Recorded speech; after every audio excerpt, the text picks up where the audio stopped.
வணக்கம் வீவர்ஸ். நீண்ட இடைவெளிக்கு பிறகு திரும்பவும் என்னோடய சேனலை ஓப்பன் பண்ணியிருக்கிறேன். இன்றைக்கி ஆடிப்பெருக்கை முன்னிட்டு வாசலில் ஒரு இந்த இது வச்சு அச்சு வச்சு கோலம் போடுவோம் அப்படின்னு புதுசாக ட்ரை பண்ணி பார்த்தேன். ஏதோ ஓரளவு ஓகே ஆகிருக்கு. முதல்ல போடுறதுனால சரியாக இதாகலை. கொஞ்சம் இதாகவும் போட்டு பார்த்துக்கிட்டு தான் இருக்கிறேன்.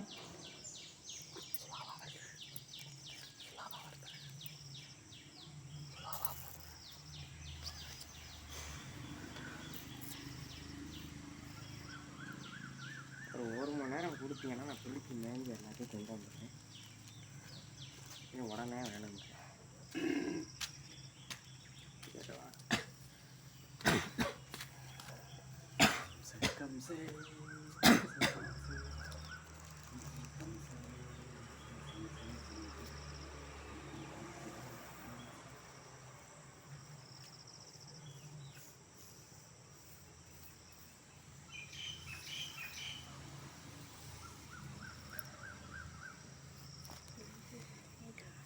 நல்லா இருக்கா விவோஸ்? நான் போட்ட கோலம் அச்சை வச்சு முதல் முறையாக நான் பிரிண்ட் பண்ணியது. வாசலில் போட்டிருக்கேன். ஆடிப்பெருக்கை முன்னிட்டு. என்னோடய சேனலை சப்ஸ்கிரைப் பண்ணாதவங்க பண்ணிக்கிறேங்க. அதோட வர்ற பெல் ஆலையும் கிளிக் பண்ணிக்கிறேங்க. கோலம் நல்லா இருந்துச்சுன்னா லைக் கொடுங்க.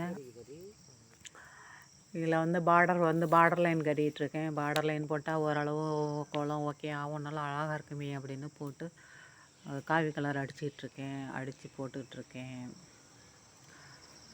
போட்டுட்டு இன்றைக்கி ஆடி பெருக்கு இல்லையா, எல்லோரும் பாலி முளைக்க போட்டோம். பாலி முளைக்க போட்டு நான் வெறும் சோளம் மட்டும்தான் முளைக்க போட்டேன். நவதானியங்கள் எனக்கு கிடைக்கல அந்த டயத்தில். போய் வாங்கிறதுக்கு டைம் இல்லை. சரின்ட்டு அப்புறம் வீட்டில் இருந்த சோளத்தை வச்சு போட்டிருக்கேன்.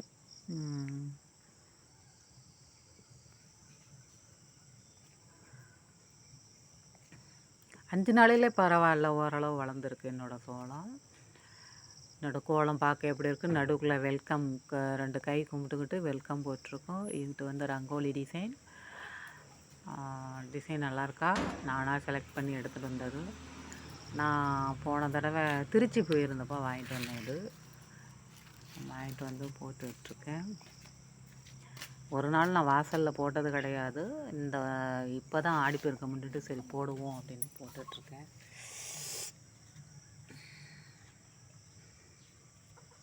நல்லா இருந்துச்சுன்னா லைக் கொடுங்க மக்களே.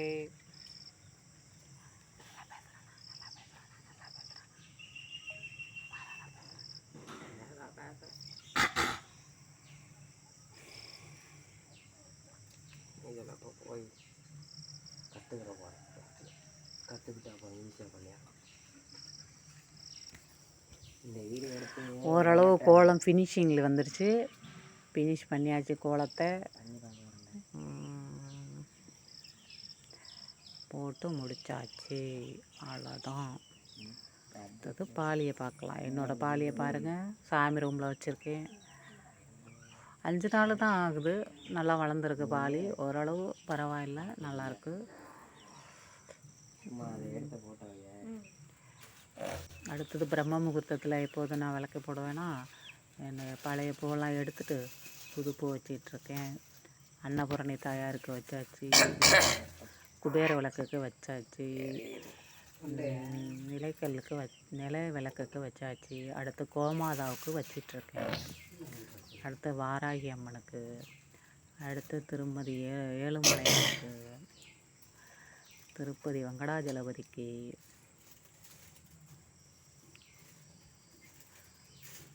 அடுத்தது காலதேவி கோயிலுக்கு, காலதேவி அம்மனுக்கு, அடுத்தது உப்பு தீபத்துக்கு உப்பு மஞ்சள் வச்சு இது பண்ணியிருப்பேன். அடுத்தது குபேர லட்சுமிக்கு. எல்லா சாமிக்குமே நான் காலையில் பிரம்ம முகூர்த்தத்திலே விளக்கேற்றிடுவேன்.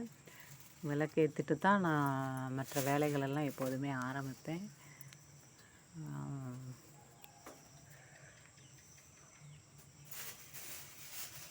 எடுத்துட்டு அடுத்து கதம்பம் கட்டி வச்சுருந்தேன். கதம்பம் ஆடிப்பெருக்குனால கிடைக்கல. நான் 2 நாளைக்கு முன்னாடியே வாங்கி கட்டி ஃப்ரிட்ஜில் வச்சுருந்தேன். அதை எடுத்து போட்டுட்ருக்கேன். அடுத்து தீபம் ஏற்றிடுவேன். வீட்டில் இதுக்காக வேண்டிய எண்ணெய் ஆட்டி வச்சுருந்தேன். சாமி விளக்கு போடணும் அப்படின்னுட்டு அந்த எண்ணெயிலே எடுத்து தான் டெய்லி நாங்கள் விளக்கு போடுவோம். எந்த எண்ணெயும் கலந்து போடுறதில்ல. கடையில் வாங்கினா கலப்பு எண்ணெய் இருக்குதுன்னு சொல்கிறாங்க. அதனால் நான் வீட்லேயே வாங்கி ஆட்டி வச்சுருக்கேன். விளக்கு போட்டு வர்றது.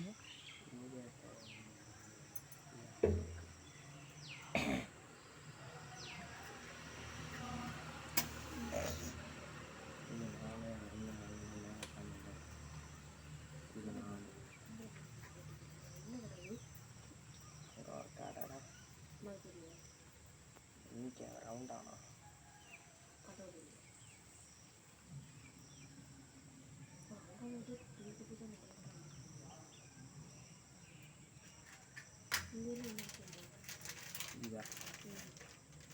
தீபம் ஏற்றியாச்சு. அடுத்து தூபம் போடணும். தீபம் ஃபோட்டோ எடுத்து வச்சுக்கிட்டேன். ஏற்றினதுக்கப்புறம் தீபம் தூபம் காட்டி ஆகணும். அடுத்தது ஊதுபத்தி பத்தி கொளுத்தி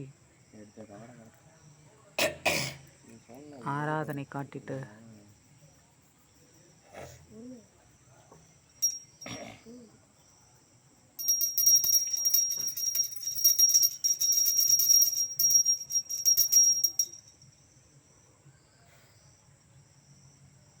ஊதுபத்தி ஸ்டாண்டில் சொரியாச்சு.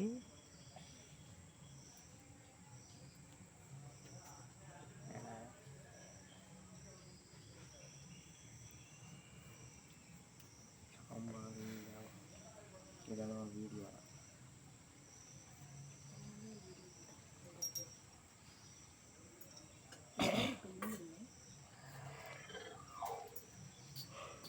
அடுத்து தூபம் போடுறது.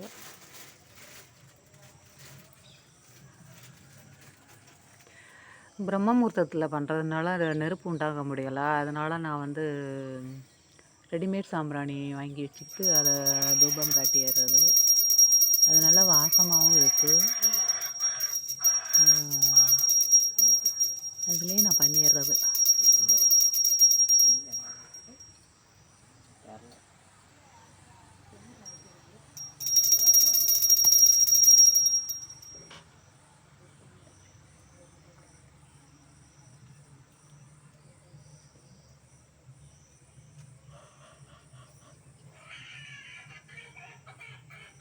போதுமா?